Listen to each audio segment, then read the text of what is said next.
Hello! So for my personal learning project, I decided to focus on my relationship with my mother. So this is my mom. This picture was about when I was 3 years old. So let's start off with explaining the 5 concepts I'm going to cover, which are empathy, self-monitoring, power distance, perception checking, as well as achievement versus nurturing. And yes, I do have my paper right here, but I'm going to try my best to not look at it so that I do not have to record for the 50th time. So bear with me. So the first concept I'm going to cover is empathy. Obviously, empathy is important in a lot of relationships. I feel like in a parent-child relationship, it is the most important because growing up, you feel like they're the number one person who's against you, trying to ruin all your fun, and does not care about your feelings because they will punish you, whip you, etc. That's what I went through. So I feel like empathy would have been very important to instill and kind of maintain throughout my childhood, going into my teenage years and so on, now that I'm an adult. I feel like it's important to allow your child to know that you may not understand what they're going through, but you are here to try at least to understand and minimize the feeling of not having anybody to talk to about your situations. One thing that I wrote down here was being and feeling free to talk to somebody without feeling judgment. And I feel like that's very important as a mother, to allow your child to know that you are not judging them for their feelings, rather than just accepting how they feel and trying your best to relay the message that it's going to be okay. For my second topic that I want to talk about is self-monitoring. Personally, I think this concept, I feel like this concept relates to me more than my mom, but it has to do with our relationship together.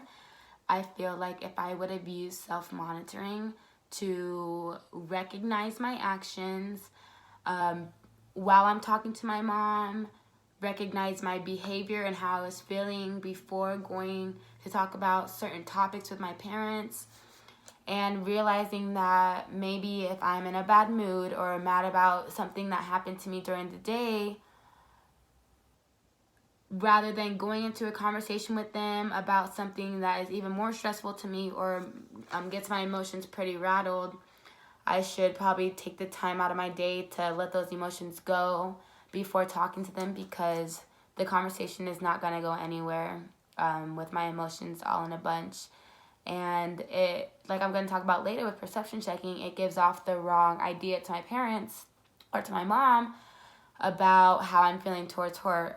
If I self-monitored my own emotions and my own feelings, I would be able to control them a lot better before reacting to my mom a certain way, because I am the type of person who keeps my feelings and what I'm going through inside and just reacts without realizing that my actions are based on the emotions that I am keeping deep down inside, and they affect others more than I know that they do.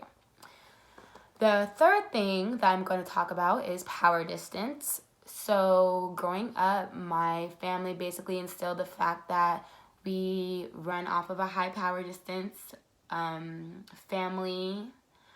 So my parents, my dad basically led the fight, saying that we are not your parents.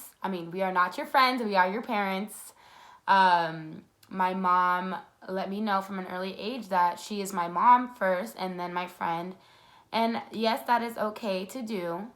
But I feel as I have gotten older that looking at the situation in that kind of way is not healthy. I feel as if as I get older, the power distance should go from high and decrease its way to a low power distance. I feel that that's important to maintain and continue to improve your relationship with your parents, because the control that they have over you as a child is a lot different than the control they would have over you as a 20-year-old.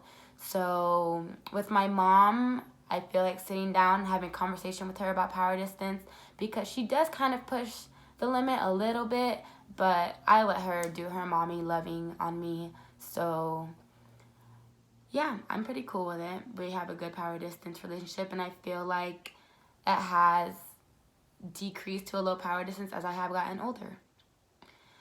The fourth thing I want to talk about is perception checking. So like I said, I am the type of person who reacts without realizing that my attitudes and behaviors are from emotions deep down that I'm hiding, and they often come off the wrong way towards my mother.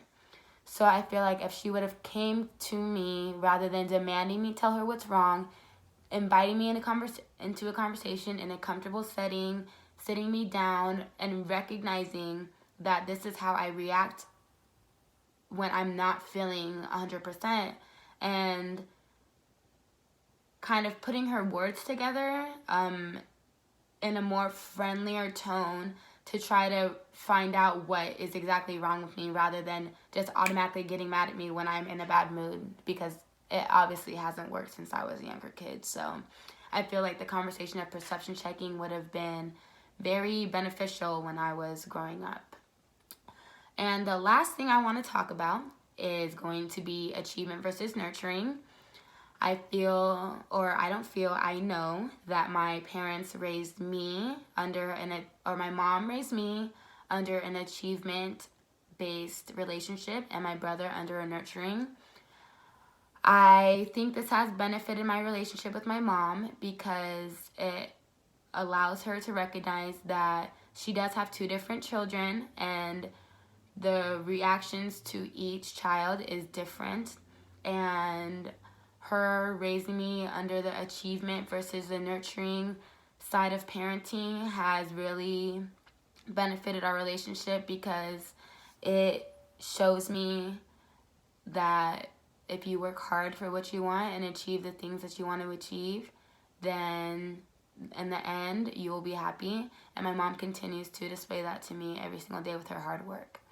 So that is my relationship with my mom. The 5 concepts I covered were empathy, self-monitoring, power distance, perception checking, as well as achievement versus nurturing, and how that has benefited my relationship with my mom. Thank you. I'll see you soon.